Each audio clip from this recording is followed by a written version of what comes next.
अस्सलाम वालेकुम student, I hope आप सब लोग जो है ठीक होंगे।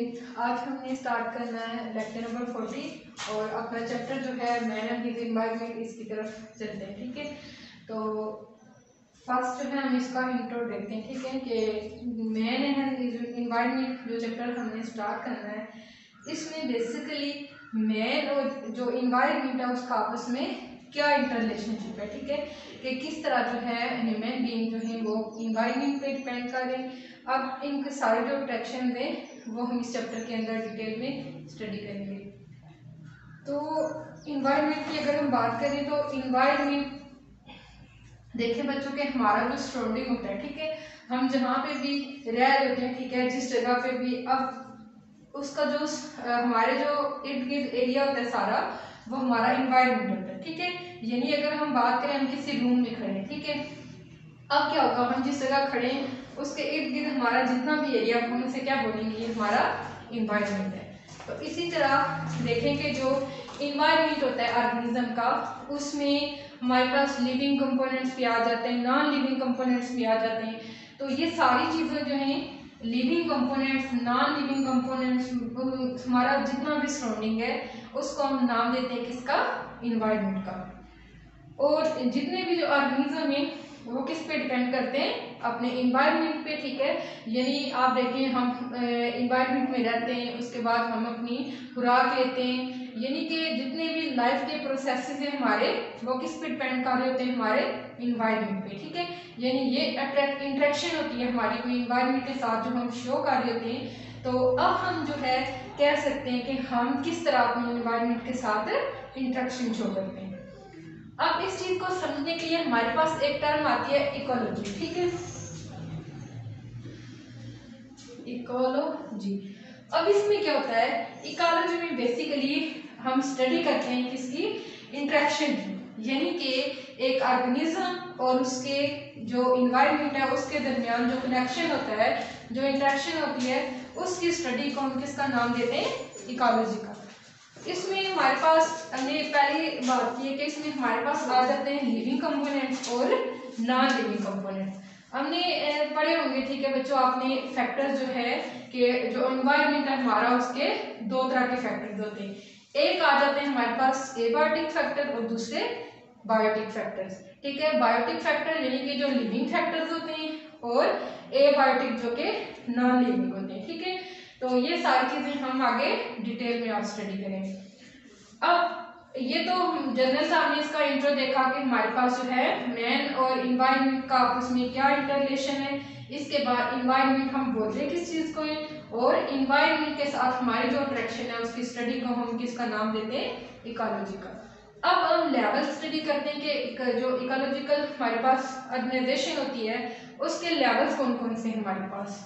जनरली अगर हम देखें एक ऑर्गेनिज्म की अगर हम बात करें, तो एक ऑर्गेनिज्म जो होता है हमारे पास वो किस से मिलकर बना हुआ होता है, सेल्स। ठीक है, यानी कि जो हमारी लाइफ का बेसिक यूनिट होता है वो कौन सा होता है, सेल। ठीक है, अब देखेंगे जब सेल मिलते हैं तो उससे क्या बनता है, हमारे पास टिश्यू बनते हैं। ठीक है, अब टिश्यू मिलते हैं तो क्या बनता है, हमारे पास ऑर्गन बनता है। ठीक है, अब वो ऑर्गन जो है वो आपस में मिलके ऑर्गन की जो फॉर्मेशन होती है, डिफरेंट ऑर्गन उसमें वो कंट्रीब्यूट होते हैं, तो उसके बाद क्या बनता है, ऑर्गन सिस्टम बनता है। ठीक है, यानी कि आप देखेंगे हमारी जो बॉडी है उसकी अगर हम बात करें तो हमारे जो स्टमी की बात करें तो स्टमी की एक ऑर्गन है। ठीक है, अब जो वो रोल परफॉर्म कर रहा है हमारी बॉडी में, जो प्रोसेस परफॉर्म करवा रहा है वो कौन सा है, डाइजेशन का। ठीक है, यानी कि डाइजेस्टिव सिस्टम एक बन रहा है पूरा। ठीक है, जो कि किस पे डिपेंड कर रहा है, स्टमक पे। ठीक है, अब देखेंगे ऑर्गन से आगे फर्दर क्या बन रहा है, पूरा ऑर्गन सिस्टम बन रहा है। अब ऑर्गन सिस्टम जो है आप देखेंगे हमारी बॉडी में डिफरेंट जो है ऑर्गन सिस्टम है। अब ये ऑर्गन सिस्टम मिलके तो क्या बनाते हैं, एक पूरा ऑर्गेनिज्म जो है वो बना देते हैं। ठीक है, लेवल अगर हम डिस्कस करें तो लेवल की अगर हम बात करें तो देखेंगे हमारे पास हमने बात की है कि फर्स्ट जो हमारी लाइफ यूनिट होता है लाइफ का, वो कौन सा होता है, सेल। ठीक है, इसके बाद हमने बात की हमारे पास टिश्यू बनते हैं, टिश्यू के बाद ऑर्गन, ऑर्गन के बाद ऑर्गन सिस्टम, और ऑर्गन सिस्टम के बाद हमारे पास एक मल्टीसेलुलर ऑर्गेनिज्म बन जाता है। ठीक है, मल्टीसेलुलर ऑर्गेनिज्म। ठीक है, ये हमारे पास बेसिकली पूरी बायोलॉजिकल ऑर्गेनाइजेशन है। अब ये तो हो गया कि ऑर्गेनिज्म की जो है फॉर्मेशन में कौन कौन से लेवल होते हैं हमारे पास बेसिकली। अब देखेंगे इन्वायरमेंट जो है हमारे पास, इन्वायरमेंट में हमारे पास किस तरह के जो है वो लेवल्स बन रहे होते हैं, यानी कि हम पढ़ रहे हैं कि लेवल्स ऑफ इकोलॉजिकल ऑर्गेनाइजेशन। तो इसमें अगर हम बात करें तो हमारे पास फर्स्ट चीज आ जाती है, वो आ जाती है बायोस्फीयर। ठीक है, यानी कि अर्थ का ऐसा पार्ट जिस पे लाइफ एग्जिस्ट करती है। ठीक है, उसको हम क्या नाम देते हैं, बायोस्फीयर का। तो ये जो है बायोस्फीयर जो हमारे पास ब्रॉडेस्ट लेवल होता है। ठीक है, किसका, इकोलॉजिकल ऑर्गेनाइजेशन का। इसमें देखें कि ये हमारे पास अर्थ का ऐसा एरिया होता है जिसमें क्या होता है, हमने कहा कि हमारे पास इसमें आ जाती है, यानी कि जो उसका पूरा एटमॉस्फेयर होता है। ठीक है, अर्थ का पूरा एटमॉस्फेयर जहाँ पे लाइफ एग्जिस्ट कर रही होती है। ठीक है, उसको हम क्या नाम देते हैं, बायोस्फीयर का। अब अगर हम इसकी थिकनेस की बात करें तो इसकी थिकनेस हमारे पास कितनी होती है, 20 किलोमीटर। और ये कहाँ तक जो है वो एक्सटेंड हुआ होता है, अगर हम देखें तो जो हमारे पास डीप ओशन होते हैं, ठीक है, जो समुंदर होते हैं, जो उनकी गहराई होती है, ठीक है, वहां से लेके उसके बाद जो हमारे पास माउंटेन्स आ जाती हैं, जो पहाड़ियां आ जाती हैं, उनके टॉप तक ये बायोस्फीयर आता है हमारे पास। ठीक है, यानी कि हम कह सकते हैं कि डीप ओशन से लेके और जो माउंटेन्स वगैरह होती हैं उनके टॉप तक ये जितना भी एरिया आता है हमारे पास, ये सारा किस में आता है, बायोस्फीयर में। इसको हम नाम देते हैं किसका, बायोस्फीयर का, क्योंकि यहाँ पे आपको पता है कि ऑक्सीजन जो है वो अवेलेबल होती है। ठीक है, इजीली जो है हमारे हम वहाँ पे एग्जिस्ट कर सकते हैं, तो इसलिए हम इसको नाम देते हैं किसका, बायोस्फीयर का। अब इसकी एग्जांपल अगर हम बायोस्फीयर की एग्जांपल अगर हम समझे तो हम देखते हैं कि हमारे पास हम एक एप्पल की बात करते हैं। ठीक है, कि हमारे पास जो है अर्थ जो है हम कह सकते हैं कि जितना एप्पल होता है उसके साइज के जितनी हमारे पास क्या है, एक एप्पल है। ठीक है, अब हम उसमें देखें कि ये तो हम कह रहे हैं कि पूरी अर्थ है हमारे पास। अब हमने समझने के लिए उसमें देखना है कि हमारे पास बायोस्फीयर का एरिया कितना हो सकता है। तो अब देखें कि उसका जो एप्पल की जो स्किन है, हम कह सकते हैं कि बायोस्फीयर की उतनी थिकनेस है हमारे पास, यानी कि अर्थ में से जो हमने देखे बच्चों के एक एप्पल लिया। ठीक है, ये हम कंसीडर कर रहे हैं कि ये हमारे पास पूरी एक अर्थ है।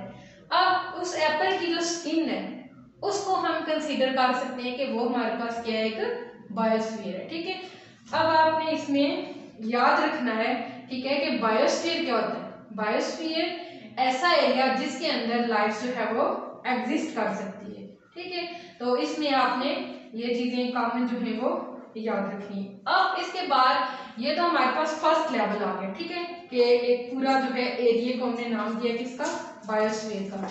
इसके बाद हमारे पास आ जाता है इकोसिस्टम। ठीक है, नेक्स्ट लेवल हमारे पास कौन सा होता है, इकोसिस्टम। अब इकोसिस्टम जो है यानी जो बायोस्फीयर जिसको हमने नाम दिया है, जो पूरा एरिया जिसमें हमने कहा है कि लाइफ एग्जिस्ट करती है, जिस उसको हमने कहा है वो हमारे पास क्या है, बायोस्फीयर है। अब उस बायोस्फीयर को हम कहते हैं कि वो जो है स्मॉलर यूनिट से कंपोज हुआ होता है।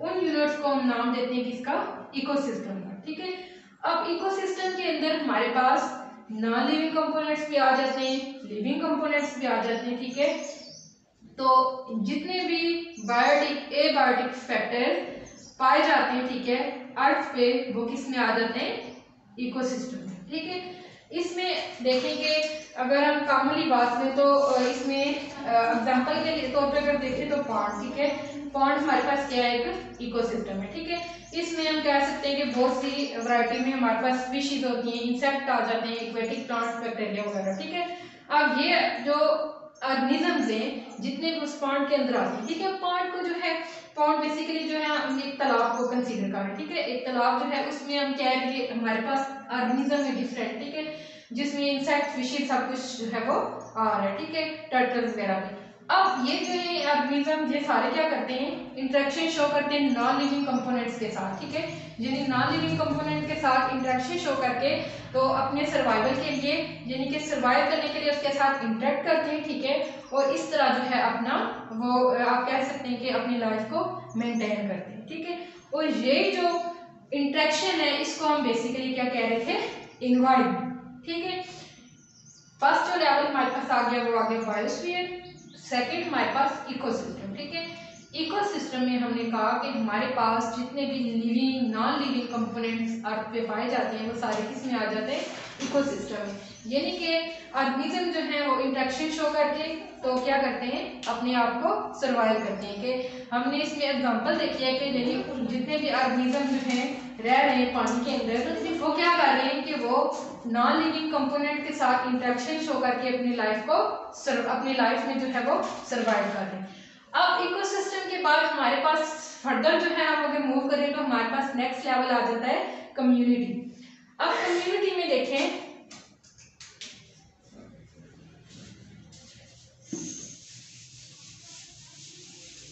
हमने कौन कौन से लेवल स्टडी किए।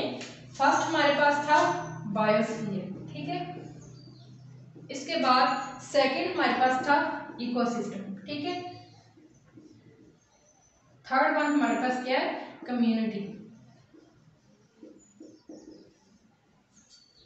अब कम्युनिटी की अगर हम बात करें तो कम्युनिटी में क्या होता है कि इसमें तमाम जो ऑर्गेनिज्म रह रहे होते हैं, ठीक है, एक एरिया में और वो आपस में इंटरेक्ट करते हैं तो उनको हम नाम देते हैं कि वो मिलके क्या बना रहे, एक कम्युनिटी बना रहे, ठीक है। यानी कि डिफरेंट जो है ऑर्गेनिज्म वो एक इन्वायरमेंट के अंदर रह के आपस में इंटरेक्शन शो कर रहे हैं तो इसको हम बेसिकली क्या कहेंगे, कम्युनिटी का नाम देंगे, ठीक है। नेक्स्ट लेवल हमारे पास आ जाता है पॉपुलेशन, ठीक है। अब अगर हम पॉपुलेशन की बात करें तो पॉपुलेशन में हमारे पास सेम स्पीशीज आपस में इंटरेक्ट करती है, ठीक है। यानी कि किसी खास एरिया में किसी खास टाइम पे सेम स्पीशीज यानी कि सेम मेंबर की आप कह सकते हैं कि उनकी फैमिली जो है वो सेम है, ठीक है। सेम मेंबर जो है वो आपस में इंटरेक्ट करते हैं, इंटरब्रीडिंग करते हैं, ठीक है। उसके रिजल्ट में वो ऑफस्प्रिंग प्रोड्यूस करते हैं। तो ये जो इंटरेक्शन है एट अ सेम टाइम और बिटवीन सेम मेंबर्स, इसको हम नाम देते हैं किसका, पॉपुलेशन का। इसके बाद हमारे पास नेक्स्ट जो लेवल है वो आ जाता है ऑर्गेनिज्म का, ठीक है। यानी कि इसके बाद जो सबसे सिंपलेस्ट लेवल है हमारे पास ऑर्गेनाइजेशन का वो कौन सा है, ऑर्गेनिज्म का, ठीक है। इसमें जो है इस लेवल पे जाके ऑर्गेनिज्म के लेवल पे जाके क्या होता है कि जो इकोलॉजिस्ट हैं हमारे पास वो स्टडी करते हैं वो तमाम अडाप्टेशंस जिनको मद्देनजर रखते हुए, यानी कि उन तमाम अडाप्टेशन को स्टडी करते हैं जिन्होंने ऑर्गेनिज्म को इस काबिल बनाया कि वो इन्वायरमेंट के जितने भी चैलेंजेस हैं जिनको वो फेस करते हैं उनको वो उस किस तरह जो हमने अडॉप्ट किया और किस तरह वो सर्वाइव करते हैं, ठीक है। यानी कि डिफरेंट चैलेंजिंग को अडॉप्ट करके भी वो किस तरह सर्वाइव करें, ठीक है। तो ये सारी स्टडी किस में होती है, ऑर्गेनिज्म लेवल पे, ठीक है। ये बहुत ही जो है वो सिंपलेस्ट लेवल है। जिस तरह हमने देखा था कि हमारे पास जो ब्रॉडेस्ट लेवल है इकोलॉजी का, इकोलॉजिकल ऑर्गेनाइजेशन का, वो हमारे पास था बायोस्फीयर, ठीक है। यानी कि उसमें एक ह्यूज एरिया था हमारे पास, ठीक है। तमाम स्पीशीज जो पे एग्जिस्ट कर रही है अर्थ पे, यानी इस एरिया को हमने कहा था कि डीप ओशन से लेके अपर माउंटेन तक, ठीक है, टॉप तक जितना भी एरिया हमारे पास आता है वो कौन सा आता है, बायोस्फीयर का, ठीक है। तो उसके बाद आगे हमने इकोसिस्टम को देखा था। अब देखें कि हमने ब्रॉडेस्ट लेवल लिया, उसके बाद हम जो है एक लोअर लेवल की तरफ जा रहे हैं, ठीक है। उसके बाद हमारे पास इकोसिस्टम आया था। इकोसिस्टम में हमने कहा था कि यानी आप देखेंगे अगर बात की जाए तो हमारे पास दो तरह के ऑर्गेनिजम्स होते हैं, ठीक है। या तो नॉन लिविंग होते हैं या फिर नॉन लिविंग होते हैं, ठीक है। दो ही तरह की कैटेगरीज हमारे पास पाई जाती हैं। तो देखें कि इकोसिस्टम में हमने बात की कि हमारे पास या तो लिविंग ऑर्गेनिज्म पाए जाते हैं या फिर नॉन लिविंग, और जो लिविंग पाए जा रहे हैं वो अपने सर्वाइवल के लिए किस पे डिपेंड कर रहे हैं, नॉन लिविंग पे। इसके बाद कम्युनिटी की हमने बात की थी, तो कम्युनिटी में हमने कहा था कि डिफरेंट पॉपुलेशन या डिफरेंट मेंबर्स जो हैं वो किसी एरिया में, ठीक है, क्या करते हैं, आपस में इंट्रैक्शन करते हैं, और वो जो इंट्रैक्शन होती है उनकी डिफरेंट पॉपुलेशंस की, डिफरेंट मेंबर्स की, इसको हमने नाम दिया था किसका, कम्युनिटी का। अब डिफरेंट की बात तो आ गई कम्युनिटी में, इसके बाद हमारे पास आ जाती है, अब अगर उसके बाद हम किसी लेवल पे जाएं तो उसके बाद फर्दर जो हमारे पास लेवल आता है वो आता है पॉपुलेशन का। पॉपुलेशन में हमने ये चीज स्टडी की है कि सेम मेंबर्स आपस में इंटरब्रीड करते हैं एट अ सेम टाइम, ठीक है, एट अ सेम एरिया, तो उसको हम किसका नाम देते हैं, पॉपुलेशन का, ठीक है। और पॉपुलेशन हमेशा जब हम कंसीडर करते हैं तो उसमें हमारे पास डिफरेंट मेंबर्स इंक्लूड नहीं होते, उसमें हमेशा हमारे पास सेम मेंबर आएंगे, ठीक है, पॉपुलेशन में, ठीक है। इसके बाद देखेंगे आगे अगर हम चले फर्दर, तो इसके बाद हमारे पास जो लेवल आता है, ठीक है, सिंपलेस्ट लेवल हमारे पास रह जाता है किसका, ऑर्गेनिज्म का। तो आई होप आप लोगों को इसकी समझ आ गई होगी। थैंक्स, अल्लाह हाफिज़।